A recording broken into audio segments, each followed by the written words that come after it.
और आपके चेयरमैन निहार अंसारी साहब और मेहमान स्टेज पर बैठे हुए और फैकल्टी के तमाम टीचर्स और मेरे प्यारे स्टूडेंट्स और पेरेंट्स। सबसे इम्पोर्टेंट तो स्टूडेंट्स हैं, क्योंकि अगर आप लोग नहीं होगे तो फैकल्टी नहीं होगी, फैकल्टी नहीं होगी तो चेयरमैन की जरूरत नहीं होगी, चेयरमैन नहीं होगा तो मुझे कोई नहीं बुलाएगा यहाँ। तो इसके लिए सबसे इम्पोर्टेंट आप हैं आज की तारीख में। इतनी सारी बातें की गई हैं यहाँ पर कि मैं बता नहीं सकता। सबसे पहले मैं बता दूं कि ये हमारी जो फैकल्टी आई है ये कहाँ से? Kota pattern NEET. कोटा किस चीज के लिए मशहूर है आप जानते हैं बच्चों? एनीबॉडी? नो। कोटा जो है वो अपने स्टोन्स के लिए मशहूर है। मालूम है कोटा के मार्बल्स कभी नाम सुना है? पत्थरों के लिए मशहूर है। लेकिन मैं आपको बता दूं, मुझे यकीन है कि एक कोटा की फैकल्टी आप लोगों को तराश तराश कर बहुत खूबसूरत बनाने का हुनर जानती है। क्योंकि जो लोग पत्थरों को तराश सकते हैं तो हम तो चलते फिरते इंसान हैं, हमें तो इसी कॉन्फिडेंस से आए हैं कि यार हम लोगों ने हमेशा से पत्थर तराशे हैं, ये तो इंसान, इनको तराशना बहुत आसान है। दूसरी बात ये कहूंगा कि एक जमाने में प्यासों को कुएं के पास जाना पड़ता था। एक जमाने में प्यासों को कुएं के पास जाना पड़ता था। आप लोग कैसे खुशकिस्मत हो, कुएं खुद चलकर आपके पास आ गए हैं। मेरे ख्याल से आप उनको आई वेलकम देम। मैं उनको अपनी तरफ से, तमाम स्टूडेंट्स की तरफ से, बल्कि तमाम शहर की तरफ से मैं उनका खुशामदीद कहता हूँ, वेलकम कहता हूँ। Thank you very much sir, thank you very much. आप लोगों ने इतना दूर शहर से छोड़कर, स्टेट छोड़कर आए और हमारे बच्चों को ट्रेन करने के लिए आपका बहुत बहुत शुक्रिया। अभी जिस तरीके से आपको बता दूं, नीट हमारे जमाने में नहीं था। कोई मेरी अय्या बोलने लगी कि यार तुमने तो नीट का एग्जाम नहीं दिया, नीट के बारे में कैसे बोलोगे? मैंने कहा भाई मैं सांप से कभी डसा नहीं गया, लेकिन जहर के बारे में बात तो कर सकता हूँ ना।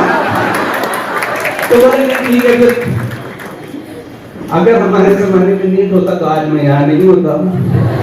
क्योंकि नीट क्रैक करने के लिए जितने दिमाग की जरूरत होती है वो मेरे पास नहीं है। मेरे पास इतना दिमाग नहीं है। और दूसरी बात आपको एकदम राज की बात बता दूं कि मेडिकल के अंदर दिमाग की जरूरत होती ही नहीं। थोड़े भी दिमाग की जरूरत होती तो मैं नहीं बन पाता डॉक्टर। जिस चीज की जरूरत होती है मैं बात कर, एकदम सीक्रेट है आपको बता दूं। 3 चीजें हैं, hard work and hard work. सिर्फ हार्ड वर्क है, सिंसियरिटी है, उसके अलावा कुछ भी नहीं है इसके अंदर। और आप लोग जब मेडिकल कॉलेज में जाओगे, जब उसके एनाटॉमी, फिजियोलॉजी, बायोकेमिस्ट्री की किताबें देखोगे ऐसी, आपको लगेगा आपका 12th का जो सिलेबस था वो तो किसी होटल का मेन्यू कार्ड लगेगा आपको। वाकई में आप जब मेडिकल की बुक्स देखोगे तो आपको लगेगा यार हम लोग खामखा में इससे मरूब थे, इतना इंप्रेशन में रहते थे, कैसे होगा। आप लोगों को मैं बहुत सिंपल ट्रिक बताता हूँ। मैडम ने शायद कहा था, किसी मैडम ने, मुझे पता नहीं, गलत नाम लेने से अच्छा नाम मत लो, वो क्वेश्चन छोड़ दो, ये तो निगेटिव मार्किंग में चले जाओगे। इसके लिए मैं आपको बता देता हूँ कि किसी मैडम ने कहा था कि ये यूनि डायरेक्शनल टीचिंग नहीं होना चाहिए। I agree with it, bidirectional होना चाहिए। यूनि डायरेक्शनल सिर्फ एक ही चीज होती है दुनिया में, वो ऑपरेशन जो मैं करता हूँ बहुत अच्छे से अल्हम्दुलिल्लाह, जबकि सामने वाला मरीज बेहोश होता है, यूनि डायरेक्शनल मैं करता हूँ और वो खामोश रहता है। लेकिन टीचिंग जो है यूनि डायरेक्शनल नहीं होती है, बाई डायरेक्शनल होती है। टीचर आपकी मदद के लिए होता है। आपको बता दूं, मैं हमारे यहाँ पर जो स्कूलिंग का, जो स्कूल में टीचिंग का जो पैटर्न है, बहुत पॉजिटिव फीडिंग जिसको बोलते हैं हम लोग, कि वो टीचर खड़ा रहता है, बला बला बला बोलते रहते हैं और हम लोग सोते रहते हैं। वो पैटर्न बिल्कुल खत्म हो चुका है। अभी जमाना बहुत बदल चुका है। अब जो है क्वेश्चन आंसर होना चाहिए। आपको असाइनमेंट दिया जाएगा, टॉपिक दिए जाएंगे, आप प्रिपेयर करो, क्या समझते हैं, आपको कोई डिफिकल्टीज हो तो ये टीचर जो आपको सॉल्व करेंगे।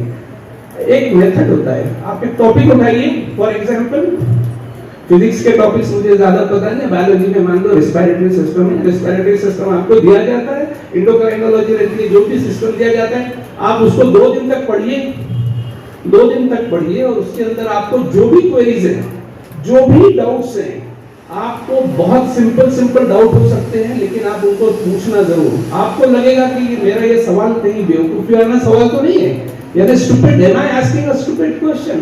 लेकिन आपको बता दें कि दुनिया में जो बड़े बड़े लोग अचीवर्स हैं, उन्होंने हमेशा स्टूपिड क्वेश्चंस पूछा है। अभी तुम सोचो कि ये सेब जो है नीचे क्यों गिरता है? आप यानी कि सेब नीचे क्यों गिरता है? अगर हमसे बोले ये जाना अपना काम करना है, बेवकूफ का स्टूपिड क्वेश्चन बोले नीचे तो क्या ऊपर जाएगा? पता नहीं क्या, लेकिन वो उसके सवाल था, वो यू नो सबके लिए एक स्टूपिड क्वेश्चन था, लेकिन दैट वाज अ क्वेश्चन जो उसको हॉन्ट कर रहा था। और उसकी तलाश में आज हमें ग्रेविटी मिल गई है कि नहीं? ग्रेविटी कहां से आ गई? सेब गिरता हुआ सिर्फ देखने से नहीं, उसके पीछे सोचने से होती है। तो आप अपने सवालात को छोटा या स्टूपिड मत समझिए। एक टॉपिक लीजिए, 2 दिन लीजिए, 3 दिन लीजिए, 4 दिन लीजिए, जो भी टाइम लगता है आपको, स्टडी इट हार्ड। इससे पहले कि आप उसके ऊपर एमसीक्यूज या क्वेश्चन सॉल्व करो, मैं बोल दूंगा कि आप उसके ऊपर पहले जितने भी डाउट्स है क्लैरिफाई कर लो। Let the topic be crystal clear in your head. एक मर्तबा तुम्हारे जहन में क्रिस्टल क्लियर हो जाएगा कोई भी टॉपिक, है ना? यानी कि अगर मान लो कि चाय बनाने की तरकीब तुम्हारे जहन के अंदर क्लियर है, उसके इंग्रेडिएंट्स क्लियर है, तो कैसे भी घुमाकर पूछेंगे कि इसके अंदर शक्कर डाला, दूध डाला, पानी लाया, व्हाट इज मिसिंग, तुम्हें मालूम है पत्ती ने डाला बंदे ने, तो फट करके बोल दोगे, है ना? और इसको सिर्फ पत्ती भी डाला, शक्कर भी डाला, दूध भी डाला, लेकिन अगर हीटर चालू नहीं किया तो चाय नहीं बनेगी, तुम्हें पता है व्हाट इज मिसिंग। तो बिकॉज तुम्हारा जो मेकिंग ऑफ चाय जो है तुम्हारे जहन में कॉन्सेप्ट क्लियर हो चुका है। तो इसी तरीके से किसी भी टॉपिक को आप लीजिए, उसको पहले एकदम क्रिस्टल क्लियर कॉन्सेप्ट पैदा कीजिए। Don't jump on to solving the questions. Question solve करने की कोशिश मत करो जब तक टॉपिक तुम्हारे जहन में क्लियर नहीं हो जाता है। और मुझे खुशी है कि एडेड फैकल्टी आप लोगों की हेल्प के लिए यहाँ पर है। क्वेश्चन आंसर डाउट्स यहाँ पर क्लियर होंगे, तो आप उस वक्त तक क्वेश्चन सॉल्व मत करना जब तक कि आप लोगों के सारे डाउट्स क्लियर नहीं हो जाते। और अपने किसी भी क्वेश्चन को स्टूपिड नहीं समझना, है ना? मैंने आपको बता दिया कितने बड़े बड़े लोग स्टूपिड क्वेश्चंस पूछते हैं। तो किसी भी क्वेश्चन टॉपिक के ऊपर आप अपने डाउट्स क्लियर कीजिए। उसके बाद में कितना भी एग्जामिनर ट्विस्ट करेगा उस क्वेश्चन को, कितना भी ट्विस्ट करेगा, are you sure you can solve the questions? आप समझ रहे हैं मेरी बात को? और इतनी सी तो किताबें हैं, तुम अगर चाहो तो 8 दिन में पढ़ के फेंक दोगे सब, है ना? हम लोग नॉवेल कैसे पढ़ते हैं, बाकी से आचल पढ़ते हैं, कितनी लगन से पढ़ते हैं हम लोग बाकी से, है ना? अगर हम चाहें, सिर्फ जो है हमारा डेडिकेशन होना चाहिए, हमारा डिटर्मिनेशन होना चाहिए। अगर आपने अपना टारगेट गोल सेट कर लिया है तो आपको दुनिया की कोई ताकत रोक नहीं सकती। और मैं कहता हूं कि जब जेटी की लड़कियां सारे इंस्टीट्यूट्स में जाकर उनके रिजल्ट्स अच्छे कर रहे थे, तो अपने ही इंस्टीट्यूट में अपना रिजल्ट क्यों नहीं अच्छा कर सकते? आप जितने भी क्लासेस चलती हैं मालेगांव में या बाहर, जो है सारी बच्चियां टॉपर जो है जेटी की होती हैं, क्योंकि यहाँ पर जिस चीज की आबियारी होती है, जिस तरीके से हमारे हेड मिस्ट्रेस रशीदा मैडम और शाहिदा मैडम जो भी टीचर्स हैं बड़ी मेहनत करते हैं। मुझे यकीन है कि ये बच्चियां जो है इनके पोटेंशियल्स को अगर वाकई में अच्छे से उसको इस्तेमाल किया जाए तो ये नीट वीट कोई मायने नहीं रखता। आप लोग चलते फिरते नीट पास कर सकते हो, नीट पास नहीं क्रैक कर सकते हो। I can see the confidence in your faces, I can see the confidence. और आज पूरी दुनिया में जो हालात चल रहे हैं, आपके लिए मैं बता दूं कि अगर आपकी तालीम नहीं है, आपके पास अगर एजुकेशन नहीं है, तो आपके लिए सर्वाइवल बहुत मुश्किल हो जाएगा। जरूरी नहीं है कि हर शख्स डॉक्टर बने, आप होम मेकर बनोगे। आज मेरी वाइफ जो है वो 4 डॉक्टर बना चुकी है। She is MSc herself, MSc BEd, लेकिन उन्होंने 4 डॉक्टर तो बना दिया ना। हमारे 4 बच्चों डॉक्टर अल्हम्दुलिल्लाह। तो इसका मतलब ये नहीं है कि अगर डॉक्टर नहीं बना तो जिंदगी में कुछ भी नहीं किया। लेकिन अगर तुम एक मर्तबा ठानते हो कि तुम्हें डॉक्टर बनना है, तो दुनिया की कोई ताकत तुम्हें डॉक्टर बनने से रोक नहीं सकती। मेरी दुआएं आप लोगों के साथ हैं। और मैं फैकल्टी से, चेयरमैन साहब से भी कहता हूं कि अगर इसमें जो मेडिकल यानी बायोलॉजी के अंदर, जूलॉजी स्पेशली, बॉटनी मुझे नहीं समझता, जूलॉजी के अंदर, और उसमें भी अगर ह्यूमन फिजियोलॉजी, ह्यूमन एनाटॉमी और ह्यूमन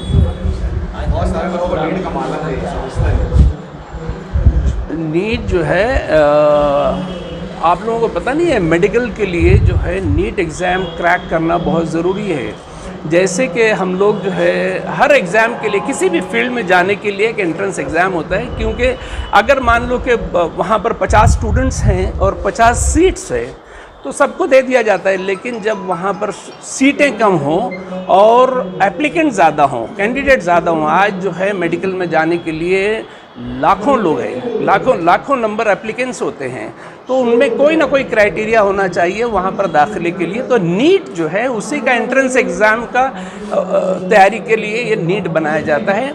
मालेगांव के बच्चे आज तक बरसों से जो है नीट क्रैक करते हुए आए हैं, लेकिन लड़कियों को अक्सर जो है अपने घरों से दूसरे मोहल्ले में दूर दराज जाना पड़ता था, बैरून शहर औरंगाबाद है, लातूर जाना पड़ता था। इसी चीज़ को महसूस करते हुए हमारे चेयरमैन साहब निहाल साहब ने यहाँ पर नीट क्लासेस का अरेंजमेंट किया है। मेरी तरफ से बहुत बहुत काबिल मुबारकबाद चीज़ है ये, क्योंकि मालेगांव में लड़कियों के लिए सबसे सेफ इंस्टीट्यूट जो है, अदारा जो है, जो कैंपस जो है वो जेटी का कैंपस है। और आज जो इन्होंने मैंने फैकल्टी से मुलाकात की, बायोलॉजी, केमिस्ट्री और फिज़िक्स के जो टीचर्स यहाँ पर इन लोगों ने हायर किए हैं, कोटा से हैं, पंजाब से हैं, बेहतरीन टीचर्स हैं। मैंने उनके यानी एक 2-2 मिनट उनसे बात की, तो मैं अंदाज़ा लगाता हूँ कि ये फैकल्टी का एक्सीलेंट रिज़ल्ट दे सकती हैं और यहाँ के बच्चों को उसका पूरा फ़ायदा उठाना चाहिए। मेरी नेक ख्वाहिशात तमाम तौलबात के साथ हैं कि वो इस नीट एग्ज़ाम को क्रैक करें और शहर का नाम, मुल्क का नाम। नीट की क्लासेस जो अच्छे पैमाने पे चलाने के लिए हम शुरुआत किए हैं, इसके लिए अलग अलग स्टेट से हमने एक बेहतरीन टीचर्स का इंतखाब करके हमारे वहाँ पे लाए हैं कि इसके ज़रिए हमारे जो मालेगांव शहर में जो बच्चियाँ मेडिकल में जाना चाहती हैं वो आसानी से इसमें शरीक हो सके और मेडिकल में डॉक्टर बन सके। इसके लिए मैं मालेगांव में सबसे बड़ी बात ये रहती है कि भाई हमारी जो मुस्लिम लड़कियां रहती है वो उनके लिए एक सबसे अच्छा ऑप्शन रहता है कि मेडिकल डॉक्टर बनना, ना कि वो क्लरिकल जॉब में जाती हैं। एक तो 2 ही जॉब रहता है उनके पास में, एक तो टीचर, बेहतरीन टीचर बन सकते हैं और एक तो डॉक्टर बन सकते हैं। तो ये दोनों चीज़ें हमारे जेटी के अंदर में हमने बहुत अच्छा प्रोवाइड किया है। अगर हमारे वहाँ से कोई बच्ची निकलती है तो बेहतरीन टीचर बन के निकलती है।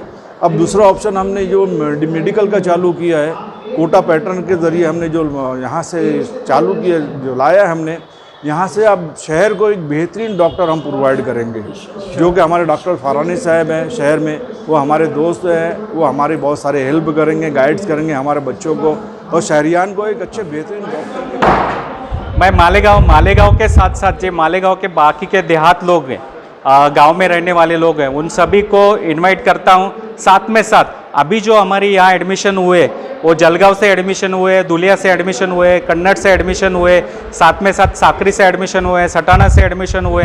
कुछ लोगों के रिश्तेदार जो मुंबई में रहते हैं उन लोगों के तक एडमिशन यहाँ ओनली फॉर गर्ल्स होने के कारण अच्छा एडमिशन मिला है। सभी लोगों से मैं विनती करता हूँ, ऑल महाराष्ट्र के और महाराष्ट्र के बाहर भी, क्योंकि ऑल ओवर इंडिया में नीट का पैटर्न एक ही होता है, तो नीट के लिए ऑल ओवर इंडिया से, ऑल ओवर महाराष्ट्र से और मालेगांव और मालेगांव के बाहर के भी बच्चे यहाँ पढ़ सकते हैं। Thank you.